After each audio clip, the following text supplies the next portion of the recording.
So let's just start off by you letting everybody know who you are. Give me the name that you had when you were born and the date of your birth. My name was Betty Jane Litchfield, and I was born November 19th, 1922. My mother's name was Dorothy, and her maiden name was Schilling Litchfield. And then my dad was Arthur Clinton Litchfield. My dad worked for Standard Brands Yeast Company. He was assistant superintendent there in Chicago. Okay, now you're looking at the microphone and you sound like you're giving a disposition for a lawyer. Just Okay. look at me and have fun. Don't worry about it. None of this is going to the government. We're not going to fact check yet. So, right? None of this will show up on your taxes. I just want to learn about your life and our family.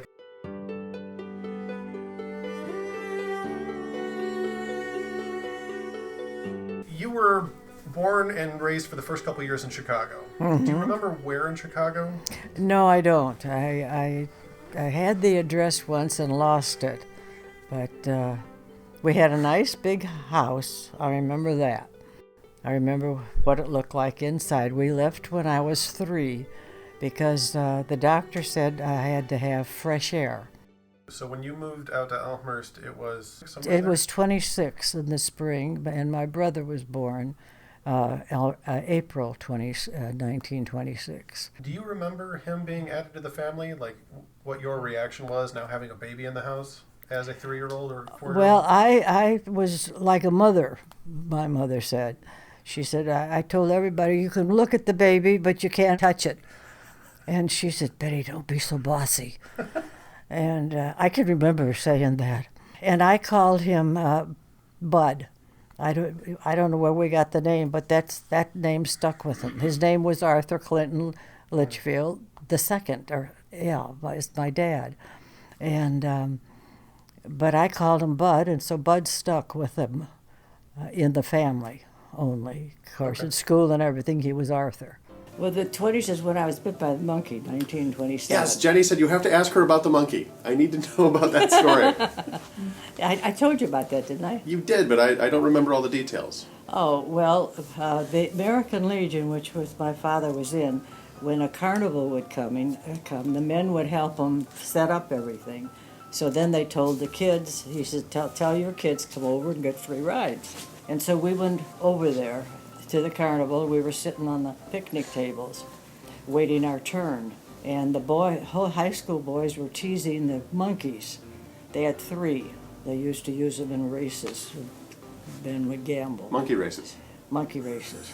That's what it was, This really. story keeps getting better. I didn't know they were racing.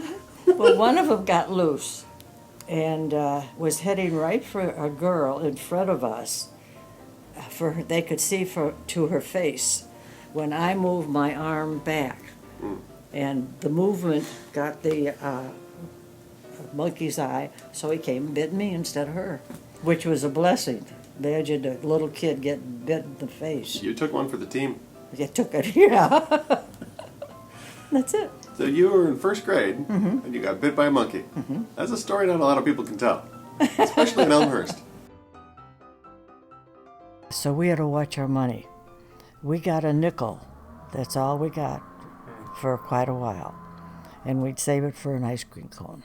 Oh, We thought that was so wonderful to go to the candy store and get an ice cream cone. where was that? That was in Spring Road. There was an ice cream store. We didn't know we were poor. I mean, we really weren't. My dad had worked hard and brought the money home. And in fact, the whole neighborhood, none of us knew that they were struggling, more or less. And Bud cut people's lawns to get money. And my dad wouldn't let me babysit because he said, the other girls need the money more than you do. And so that way I'm not taking it away from them to help their families. But we had a happy childhood.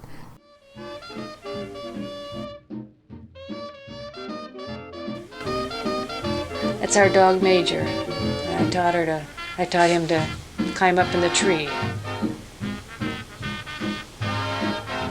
That's Bud riding his new bicycle he had just gotten.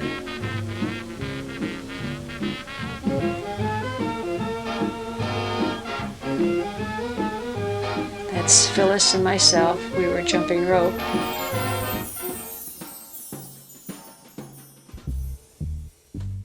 Well, that's it took 2 years for the two of us to get together. He didn't like my cousin, and I didn't like his brother Gil. So they tried to get us together, and we said, no, we're fine. And it took 2 years, and then it was like a blind date. Because what happened is I came home from work. I worked a half a day on Saturday, and all dressed up, of course. And I heard him playing ping pong in the basement, so I hollered down to thinking my brother and his friends. I said, I'll be all down in a minute. And Bud hollered, come in down right now. I said, no, I can't play ping pong now. Come on. So I went down. Of course, I was dressed up then. He saw me then. He says, oh, I said, Gil hadn't said anything yet. So when I got down there's Gil. And I looked, and there's a fella on the couch. And I thought, now who in the heck is he? So they introduced us, and we both looked at one another thinking, oh boy. So I was thinking the same thing he was. We'll go out on a date, and then they'll leave us alone. And that's what we did. We went bowling. Well, we had so much fun. He says, how about going out next Saturday? I said, no, I got a date. I said it without thinking, because I didn't know if I wanted to go out with him anymore. And yet we had so much fun. I said, well, listen, I said, okay, I think what I did was got around it somehow. And so we started dating from then on. So you just went bowling, or was it dinner and bowling? Oh, no. He didn't have any money either. It was just bowling. Laurie, it was the second date. He says, what church you go to? I can't forget this. And I said, I don't go to church. And he says, well, you're going tomorrow. I'll pick you up. With that, he walked away. I says, you're going to do what? And he says, I'll pick you up. He told me the time, 10:30 or 10:45, and kept walking across the street. And I came in, and I told my mother, oh, the nerve. He wants me to go to church with him. She says, good, go. So I said, oh, all right. In those days, you minded your mother and father. And so I went, and I thought, he knows his Bible. That minister knows what he's talking about. And then I looked at Laurie, had a Bible with him. And I don't remember what it was. I'll say Matthew. I don't know what he said. Laurie walked in. I said, isn't he smart? He knows where to look.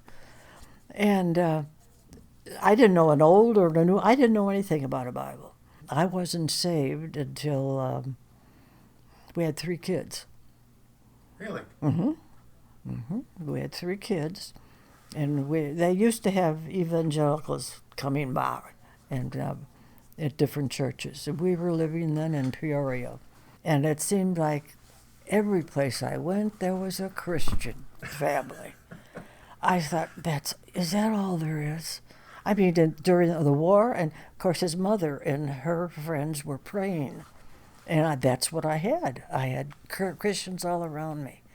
And I went to church wherever, even during the service. When Laurie was at the service, I went. And so Pat, she came back, and she was a daughter of a minister. And she said, how about going to church with me? I thought, oh, not another one. I said, okay, I'll go. So Laurie and I went to, it was an evangelical church, a sermon at a high school. And I heard it, and I thought, oh, my goodness. And so then they had a call. And I said, I got to go. And Laurie said, all right, I'll go with you. And I went forward. And that was how I was. I don't remember the service now. I don't remember everything except I had this feeling. And I had to go. And I had to.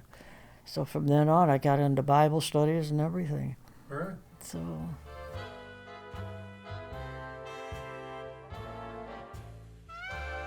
So then, after you Then- started dating, you went back to. He went back to Iowa State. This was in 41. Okay. Well, of course, he was home for Christmas vacation, and they got out early because December 7th was Pearl Harbor. And we were going bowling that day, and it was a Sunday, and we all had gone to church. And so we were getting in the car, and he turned the radio on, and it said, "They just bombed Pearl Harbor." We sat there. None of us wanted to go bowling, and so I said, I want to go home. So I went across the street home, and everybody just split and went home. Let's see, this was December 7th. That was a Sunday. Tuesday, the following Tuesday, he and Gene and Robert, Bill and Robert, all went down and signed to get in. And he was called January 27th, 1942, to San Antonio, Texas. And he got it. He wanted to get in the Air Force because he knew how to fly. We wrote back every day. I wrote to him, and he wrote to me every day. And we were so lonesome. And so if he wanted to call me on a weekend, he had to set a time. His time would be whatever was there available. And most of the time would be 2 or 3 o'clock in the morning. So my father, my bedroom was upstairs, so I didn't hear the phone. So it would wake my father up. And so one day he handed me the phone. He says, "Why don't you go and marry the guy so I can get some sleep?" I said, "Shh." And so Lori said, he started laughing. She says, "That's why I'm calling." I said, "I'm lonesome. Why don't you come down here? We'll be married." And so I said, "Well, we'll have to think about that." So you were married in 1942 in July. What day was it? 25th. 25th of July. Okay. I had written that down, but it was so sloppy I couldn't read it. We were married in Houston, and he got his wings. And we were transferred to Sacramento, Okay. so he could learn how to fly a B-7 or B-13 from the back seat. Okay. Because the instructor was in the back seat. Right. And then we were there, I think, a month. And then we went to Merced. We were there a year. And then he got orders to go to New Mexico, Roswell, and became an instructor of B-17s. And then when the 29s came out, he was an instructor for them. Okay, so when was Pat born? December 28th, 1943. There's Patsy with her daddy and her mom.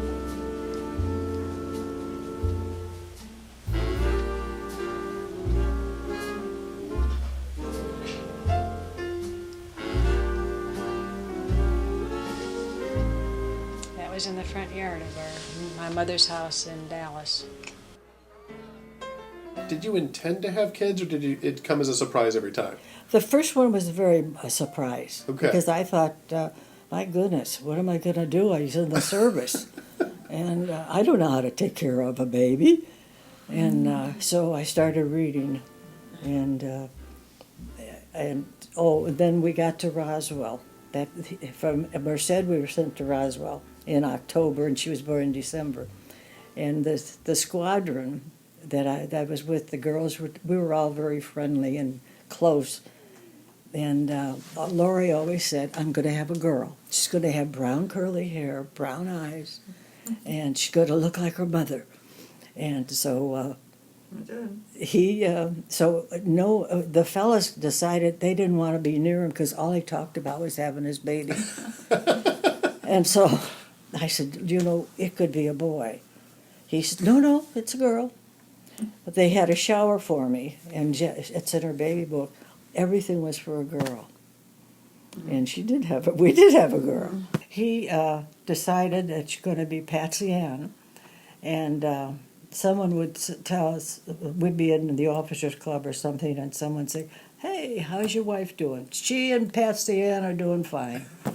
And so I said, don't keep saying that. Could be a boy. No, it's not. So the girls in our squadron gave me a shower, all girls stuff. And I thought, what am I going to do if it's a boy? Now, how early did he decide it was a girl? He did, as soon as I told him I was going to have a baby. Really? Yeah. He said, good. He says, and it's going to be a girl.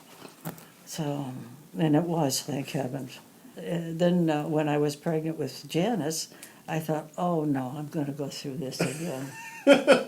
So I waited until I started the show, and I said, oh, by the way, we're going to have another baby.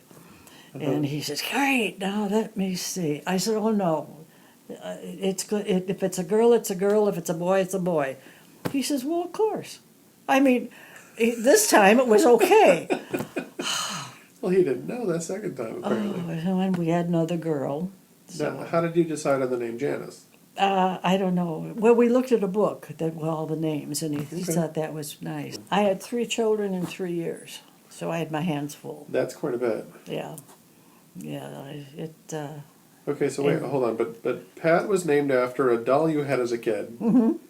My mother, you looked in a book of baby names and just picked Well, one you liked. and then Okay. Marie, his favorite aunt was Aunt Marie. She's in there. Okay. And so he said, let's make the middle aunt. I said, that's pretty, yeah. So that's what we did. And so when we had Tom, I had the name Curtis and different odd names, you know. And so he comes in, he says, when are we supposed to give the name for the baby? I said, I don't know. And so with that, the phone rings. Uh-huh. He picks it up. Okay. Thomas Arthur. And hung up. I said, what was that? He said, oh, that's the baby's name. I said, Tom, I like that. I said, okay. And Arthur he knew it had to be Arthur because that was after my dad and my brother. Right. So Thomas he Arthur. named him. And I named Dee Dee. My mother was very depressed because we lost my dad. And so I thought, well, I'll name the baby. I hate the name Dorothy. Excuse me, but I do. That's And okay. so I thought, I'll name her Dorothy. So I did. And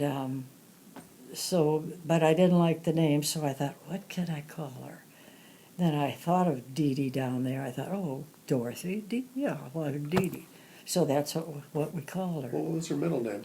Dorothy Jane. So she would have been DJ, Mm-hmm. but you called her DD. Yeah. The name Dorothy came from your mother. Mm-hmm. Now, was Larry named after his father? Mm-hmm. Okay. And Eugene is his middle name, which was after Laurie's closest friend. Now, when Larry was born, was it a surprise that, Which one? Larry? Because this is like 7 years after. Yeah, that was a surprise. And we were so thankful.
said, I lived a very nice life.